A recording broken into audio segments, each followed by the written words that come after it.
మాజీ ప్రధాని పివి నరసింహారావుకు కేంద్ర ప్రభుత్వం భారతరత్న ప్రకటించింది. ఆయనతో పాటు మాజీ ప్రధాని చరణ్ సింగ్, వ్యవసాయ శాస్త్రవేత్త ఎంఎస్ స్వామినాథన్కు కూడా భారతరత్న ప్రకటించింది. ఈ విషయాన్ని ప్రధాని మోదీ ట్విట్టర్ వేదికగా ప్రకటించారు. ఈ ఏడాది మొత్తం 5 ప్రముఖులకు భారతరత్న ప్రకటించింది కేంద్రం. ఇప్పటికే బీహార్ మాజీ సీఎం కర్పూరి ఠాకూర్తో పాటు ఎల్కే అద్వానీకి భారతరత్న ప్రకటించింది.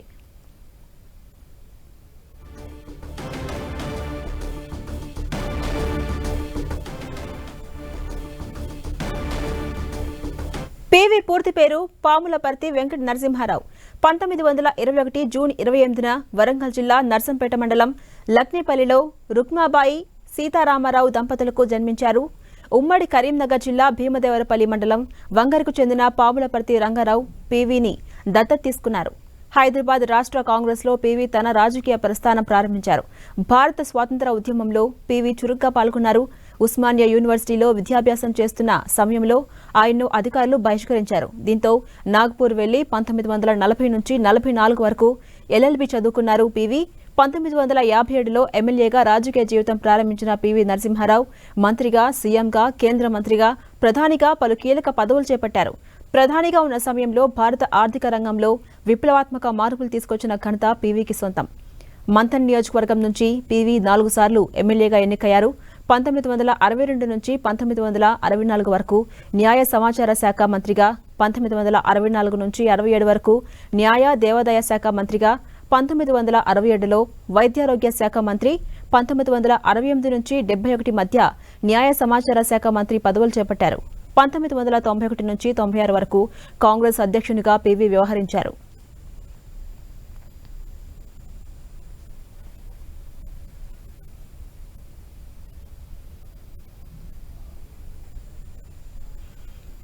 పివి నరసింహారావుకు భారతరత్న ఇవ్వడం తెలంగాణకే గర్వకారణమని పివి నరసింహారావు కూతురు ఎమ్మెల్సీ వాణిదేవి చెప్పారు. భారతరత్న కొంచెం ఆలస్యంగా ప్రకటించినా చాలా సంతోషంగా ఉందని తెలిపారు. గొప్ప వ్యక్తులను గౌరవించడం ద్వారా మన గౌరవం పెరుగుతుందని చెప్పారు. పివి నరసింహారావు చేసిన ఆర్థిక సంస్కరణలను దేశం ఎప్పుడూ మరవద్దని ఎమ్మెల్సీ వాణిదేవి తెలిపారు. పివి నరసింహారావుకు భారతరత్న అవార్డు ఈ రోజు కేంద్రం ప్రకటించింది. ఇందుకు స్పందించేందుకు వాణిదేవి గారు మనతో ఉన్నారు. ఆయన కూతురు అడిగి ఈ స్పందన తెలుసుకుందాం. మేడం, పివి గారికి ఈరోజు కేంద్ర ప్రభుత్వం భారతరత్న ప్రకటించింది. దీన్ని మీరు ఎలా? చాలా సంతోషించే చారిత్రాత్మక రోజు ఇవాళ. ప్రతి ఒక్కరికి తెలుగు వాళ్ళు అనే వాళ్ళందరూ ఇట్లా కాలర్ ఎగరేసుకోవాలి. చాలా సంతోషం. చాలా తెలుగు మాట్లాడిన ప్రతి ఒక్కరు, తెలుగు ప్రజలందరూ కూడా, ఆంధ్ర కావచ్చు, తెలంగాణ వాళ్ళు కావచ్చు, ప్రతి ఒక్కరికి కూడా చాలా సంతోషం. అట్లాగే భారతదేశ ప్రజలందరికీ కూడా, ఎందుకంటే పివి గారు ప్రధాని కనుక ఆయన వ్యక్తిత్వం, ఆయన చేసిన సంస్కరణలు, ఆయన సర్వీస్ చేసే దేశానికి ప్రతి ఒక్కరికి తెలుసు కనుక సో ఇది ఒక విశ్వాసం కలిగిస్తుంది. ఓకే, మంచి పనులు చేస్తే ఇప్పుడు కాదు, కొంచెం సేపు అయినా కూడా మనకి దొరుకుతుంది, మనకు రికగ్నిషన్ ఉంటుంది అని. పివి గారు కాంగ్రెస్ హయాంలో ప్రధానమంత్రిగా ఉన్నారు. కాంగ్రెస్ పార్టీ ఆయన సేవలను గుర్తించలేదు ఇప్పటికీ చూస్తున్నట్టయితే అని మీరేమన్నా అనుకుంటున్నారా? ఇది మంచి శుభ సందర్భం, చాలా సంతోషం. మనం షేర్ చేసుకునే టైము, కొంచెం నొప్పి కలిగించే విషయాలు మాట్లాడడం ఎందుకు, అందులో ఇప్పుడే నేను ఆపరేషన్ అయ్యి ఉన్నాను. ఓకే, మళ్ళీ నొప్పి వద్దు. నొప్పి చాలా కష్టమైన విషయం, నొప్పి పంచడం ఎందుకు, సంతోషం పంచుకుందాం మనం. అంటే బీజేపీ ప్రభుత్వం అంటే కేంద్ర ప్రభుత్వం, ఎన్డీఏ ప్రభుత్వంతో మీకు వైరుధ్యం ఉంది రాజకీయంగా, అయినా ఇది భారతరత్న ఇవ్వడానికి మీరు ఎట్లా చూస్తారు?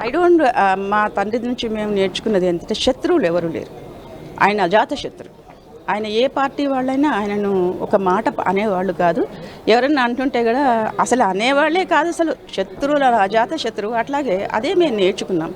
ఎవరిని విమర్శించడం కానీ, వాళ్ళు చేసిన పొరపాట్లు ఎత్తి చూపడం కానీ, ఇవన్నీ దాంతో ఏమీ లాభం లేదు. This is a happy moment. Bharat Ratna ఇవ్వడంతో పివికి సరైన గౌరవం దక్కిందని మీరు ఇంతకన్నా గొప్ప పురస్కారం ఏముంది దేశంలో? భారతదేశంలో 150 కోట్ల మందిలో ఒక్కరికి భారతరత్న అంటే దిస్ ఈజ్ అంటే వాళ్ళు చేసిన సర్వీసెస్కు రికగ్నిషన్. ఇంతమంది కూడా చూస్తుంటారు కదా, ఇంతమందికి ఇన్స్పిరేషన్ ఎవరికి ఇచ్చారు? ఆయన గురించి చదువుతారు, ఆయన వ్యక్తిత్వం తెలుస్తుంది, తరతరాలకి ఆయన ఒక ఆదర్శప్రాయుడు. సో అలాంటి ఒక మంచి రికగ్నిషన్ కదా, ఇది గ్రేట్. ఇది పెద్ద పురస్కారం, ఇంతకన్నా పెద్ద పురస్కారం భారతరత్న కన్నా పెద్దది ఉందా ఇంకేమన్నా? అంటే గతంలో ఎన్నో ప్రభుత్వాలు డిమాండ్ చేశాయి, అయినా ఇవ్వలేదు. ఈ బీఆర్ఎస్ ప్రభుత్వం గత ఏడాది డిమాండ్ చేసింది, ఇప్పుడు కేంద్రం స్పందించింది. బీఆర్ఎస్ ప్రభుత్వము అసెంబ్లీలో తీర్మానం చేసి కేంద్ర ప్రభుత్వానికి రికమెండేషన్ చేసినా కూడా కుదరలే. కానీ ఇప్పుడు కాలం కలిసి వచ్చింది, ఇప్పుడు కరెక్ట్గా అనౌన్స్ చేశారు. మంచి టైం ఇది. పార్టీలకు అతీతంగా ఇప్పుడు పార్టీలో ఆయన పనిచేసింది నా ఎరిక నాకు బుద్ధి ఎరిగినప్పటి నుంచి ఒకే పార్టీలో పనిచేశారు. కానీ ఆ పార్టీ రికగ్నైజ్ చేయకపోయినా ఆయన బీజేపీలో లేరు కదా పివి గారు, కానీ వాళ్ళు ఇస్తున్నారు. ఆ ప్రభుత్వం ఇప్పుడు ఇస్తుందంటే this shows the and beyond all the political parties. రాజకీయాలకు అతీతంగా కేంద్ర ప్రభుత్వం పివి నరసింహారావుకు భారతరత్న అవార్డు ఇచ్చిందని ఇది దేశం గర్వించదగ్గ విషయమని వాణి చెప్తున్నారు. కెమెరామెన్ నవీన్తో శ్రీకాంత్, హైదరాబాద్.